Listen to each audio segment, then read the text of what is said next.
Mia, she's the best. I adore her. She's very friendly. Like, even if she doesn't know who you are, she'll approach you. Well, I kinda envy her because she can balance her studies and her outside life. Like, how can she manage to do that? Right? She's an icon. Legit. Like, legit. For real, for real. Mia's first choice is architecture, if I'm not wrong, because she really likes to draw, to color, to paint, and to do portraits, charcoal pencils, and etc. She loves to sing and dance. Even if she's not that good.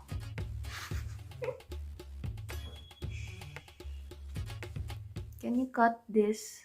Sorry, sorry. Yup, that's me. If you don't know me, my name is Mia Arlen Empainada.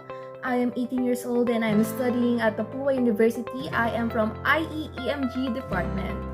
So for the starters, this is my digital portfolio. In this portfolio, you will see my reflection on each performances and why is it included in the portfolio. I will be talking about the dimensions of self such as biological, social, mental, emotional, and spiritual self. So without further ado, let's start. So first of all, let me share my views on the word self first. So before, I used to think that the word self just depicts about who I am, how people perceive me. But upon reading the handbook of self and identity, I have many realizations in myself. So let me enumerate it. Before reading the article, I used to think that the word self is just a word that can be easily described and to depict its meaning. However, I was really proven wrong. First, I'm the type of person that doesn't really care about myself, my status, and how others perceive me. But I'm the type who cares for others. I thought that the self was only limited to our personality, preferences, and stuffs like this is me, myself, and this is what I am. Ourselves is not formatted in a way since we are born. Because when we are born, we don't know what future is, what will come for us, and everything. We don't know what will happen in the future and what will become of us. Are we going to be successful? Are we going to achieve the things that we want? Things like that. After going through many realizations, after I read the article, I now think that the self should be considered by everyone as a significant matter to be tackled and learned. As said in the article that I've read, the common question to ask someone is, who are you? Which is, everyone is curious in knowing if you just know the person. Like, if I met someone, I will ask them, hello, who are you? Hello, what is your name? Because I want to know the person, right? So upon reading the article, one thing that stays on my mind is that the self is a hypothetical entity that can be used to explain a wide range of important physiological phenomena. The self is a multi-level system that emerges from multifaceted interactions of neural, psychological, and social mechanisms. It is not simply reducible to genes or neurons, observing that we cannot directly observe the self, but incorrect in assuming that reality must be directly observable. Meaning to say, the self is not only limited to one topic, but has many underlying topics about it. That's why we have many concepts of self. The ones that we perceive is not only limited to that. Now let's go on with the dimensions of self. These are the basic dimensions of self. First is the biological self. Next one is the social self. Next one is the mental self. For the fourth one, we have the emotional self. And lastly, we have a spiritual self. And these are the basic dimensions of the self. This is my MRR1, self, self-concept, and identity. When we say biological self, it defines our physical appearance and our sexual characteristics. That's why we have the physical self and the sexual self. To showcase my reflection about physical self, I've done an activity named An Evolution, which is me, how I evolve, how I grow up, and I put it in a collage. Let me show it here. Yes, that is me when I was born, when I was younger, and this is me now. Here, right here. Doing this activity makes me realize that I am not getting younger. That someday I will be old enough that I couldn't walk out of my bed, that I have to have someone to take care of me. I have many realizations while doing this activity because I don't really go back with my old photos, but as I see it, I noticed that I didn't look the same because there are some people that when they're young, they still resemble their younger self even if they're in the present form or their adult self. When we say sexual self, the first thing that comes into my mind is about the sensitive stuffs like sexual desires and everything about sex. But I didn't expect it to be part of the concept of self because before I don't have any broad imagination about it. I've done an activity called sexual self-reflection. Here is it.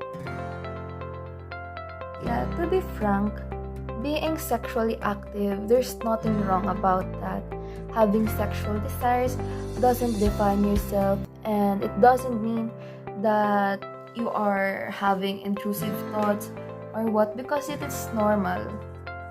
Yeah, it is really normal to feel like that because we have what we call the hormones, and we have those drives and everything in ourselves. So I am not trying to be the demure type or the innocent type of person because I know that I am not that kind of person. But to be honest, my knowledge about sexual intercourse is not that broad because I don't explore that topic much.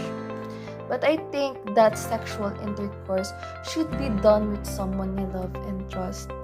Trust is really important because there are cases that the videos are leaked, it is spreaded, and it is used for blackmailing someone.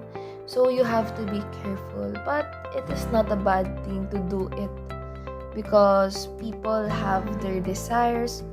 It is normal to feel like that. So I also believe that it is part of oneself because they say that sexual intercourse is being one with your partner. And I believe that before doing it, you should do it with consent because when there's no consent, it is called rape, right? So it should not be forced. You shouldn't feel threatened while doing it.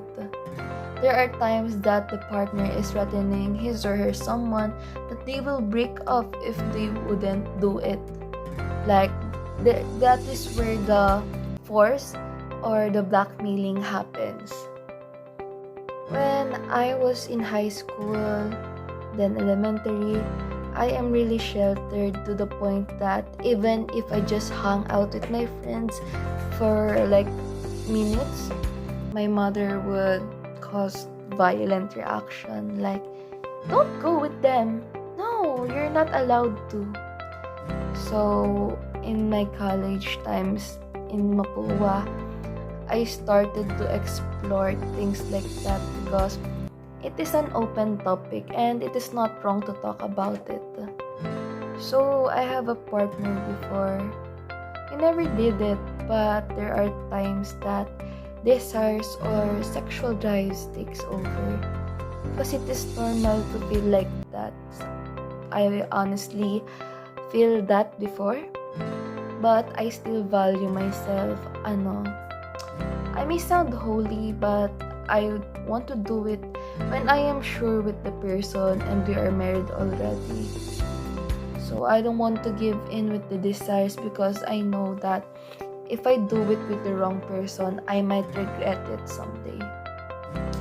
But I am not judging those who are already experienced it and those who have active sex life. So we shouldn't judge people by the way they handle their relationships. So in high school, sex education is taught to us. Some students find it vulgar topic, but with that, I learned many things that opened my eyes about this topic. So my idea about sex changed because before, I used to think that it is such a really sensitive, vulgar topic, and like R18, SPG. Then I now know that it is really important in order to learn things like what is the do's and the don'ts and to practice safe sex too. Hello guys, I'm back at it. So to move on with the next topic, we have the social self. So when we see social self, what can we think or what can we depict about that word? So first, before answering that, there are 3 units or 3 concepts under the social self. First is we have the cultural self, next is the social digital self, and third and last is the material economic self. So without further ado, let's start. When I hear the word social, the first thing that comes into my mind is interaction. Because if you think of the word social media, it is about sharing posts, doing stuff for entertainment, talking, right? Like in Messenger, that stuff.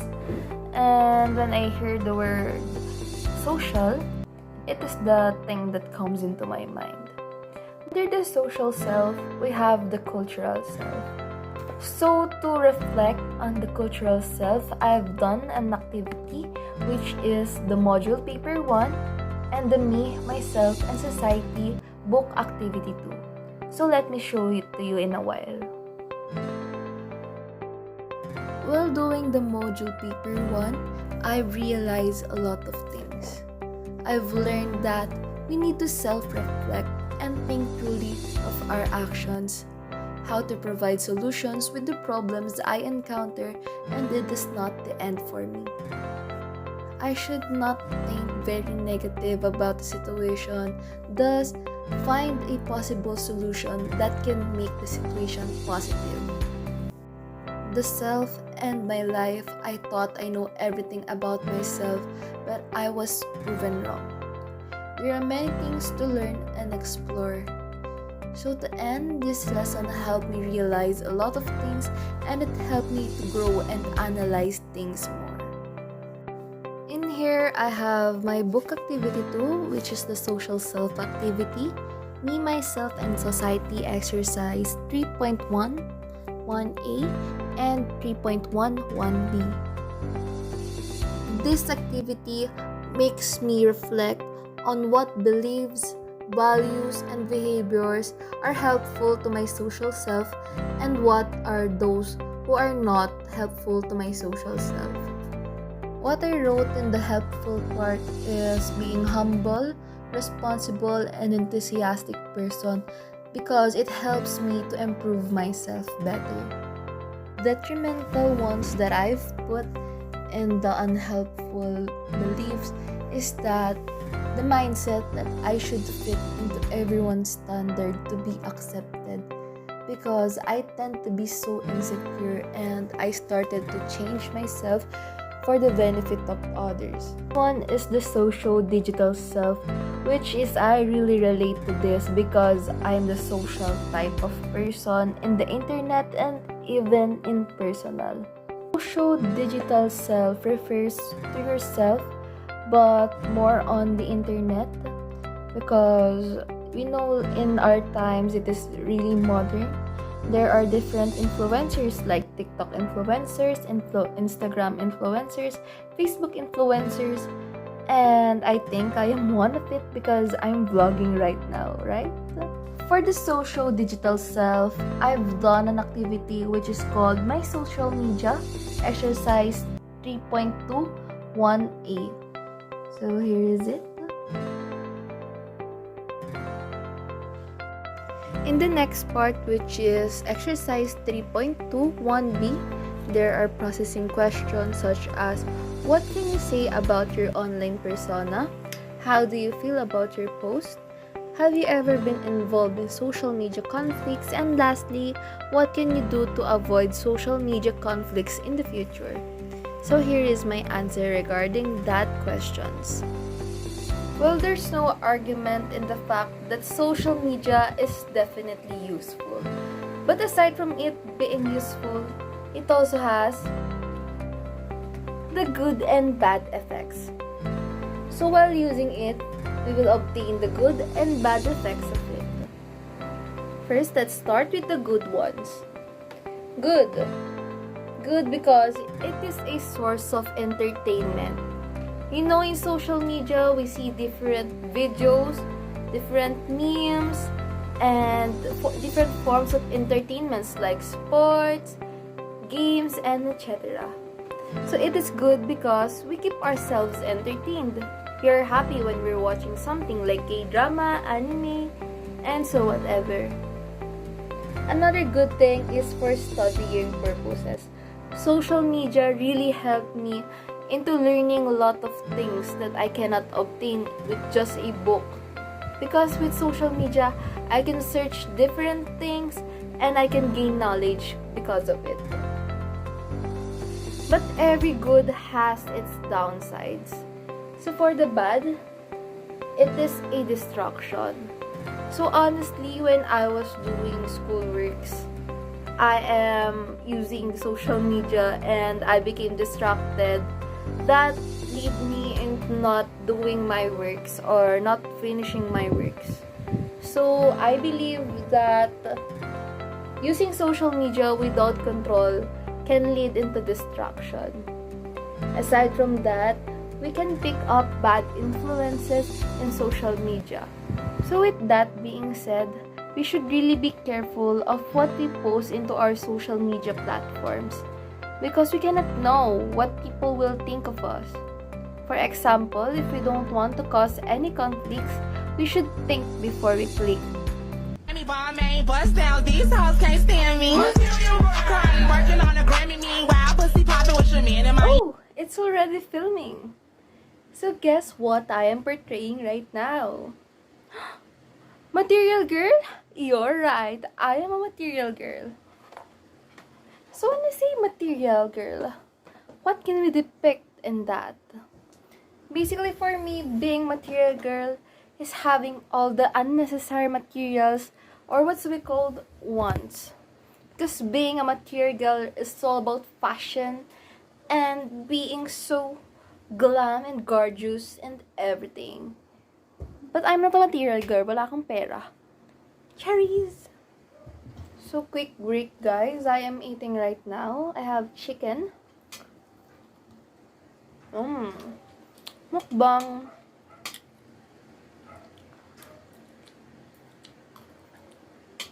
These foods are example of needs. We need food to survive, right? So now you know the difference between needs and wants. Needs are what we need in order to survive, and wants is the things that just unnecessary but we want it. Right? Like lip tint, material girl. Yeah. So let's move on. After doing the activity, I learned that the economic or the material self can also define what we are as a person.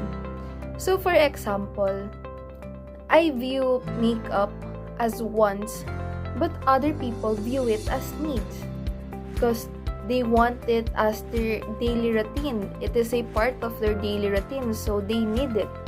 It depends on the view and opinions of the people who are using it.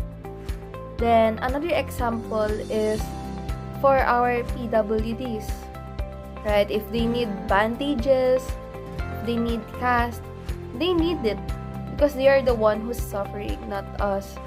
But in our case, we don't need it at the meantime. In this activity, I also learned that people have the same needs but has different ones. Because people, in order to survive, we all have the same needs like foods, waters, and basic necessities. But the ones, we are all different in that because there are things that we want that other people don't want, and vice versa. Now, let's move on with the mental self. In the mental self, it has many fundamentals. Mental self has many dimensions such as traits, mannerisms, feelings, behavior, perceptions, and attitude. I know that lots of you have prior knowledge about this topic because when we see cognition, memory, and intelligence, the mental capacity and knowledge is the first thing that comes into our mind. So we've done an activity related with this topic. It is entitled, "What kind of smart are you?" or exercise 4.12. So this is about multiple intelligences. So the first question is, what are your top 3 results? Second is, do you agree with the results of the online test? Why and why not? Give instances of how these intelligences help you as a student. And lastly, how can you harness these intelligences in everyday life? So there is provided link and we're asked to take that examination to know what are my top 3 results. In this activity and lesson, I've learned a lot of things. Doing the MBTI test helps me to identify my personality and helps me to understand my own strength and put it into my own advantages. Last 2 dimensions and we're near at the end of my vlog. Next one is we have the emotional self. The emotional self, I have 2 activities regarding it. Okay, so in the emotional self, we have the emotional intelligence. My activity is the Inside Out book activity and the other one is the MRR2 activity. I learned a lot of things while doing the activity and while learning the lesson. Before reading the article, I used to think that the word intelligence is just about how a person acquires and portrays their knowledge and skills. I used to believe that it just contains a simple meaning because when we see intelligence, being smart is the first thing that comes into our minds. After reading the article, I now think that there are many kinds of intelligence beyond of what we know. There is logical intelligence, emotional intelligence, and etc. I became really curious about emotional intelligence and upon studying it, the capability to view things, handle, see points in a different light, and also to assess feelings. Being intelligent emotionally has many aspects to be considered. Being emotionally intellect is considered as because not all people are free and open to voice out their emotions, to interpret and comprehend with it. So under the emotional self, we already tackled the emotional intelligences, so now we'll be going with the emotional regulations. In this activity, situations, reactions, consequences, and fears is the topic. In this activity, I learned that in every situation, you should be careful of what you react because there might be a certain consequences alongside with it. But not the least, we have the spiritual self dimension. So in this topic, we will talk about the beliefs, behavior, and values. This topic is the inner soul. In the inner soul, I have done an activity entitled self-reflection, which I reflected about myself, my life, my belief, my values, and everything. In this lesson and activity, I realized that I should really stop this mindset because it is destroying me, my confidence, and my life. I can't get it out of my head. I always talk those who I feel envious. I learned that I should really reflect with my actions. This lesson made me realize that I just wish for the world to be without judgments, or if it cannot be, just lessen it. I want to live in a world full of positivity, kindness, and confidence without others ruining it. I reflected that life can be easier and happier if we can do that. I know to myself that I'm not that a good person, but I am working on it. I am working on myself to be one, and I also encourage other people to take part into improving oneself. I hope that in this video I shared my learnings well, and I hope that you will learn from it too. Again, my name is Mia Arian Empainado. You can call me Mia for short and Arian for long. Bye guys!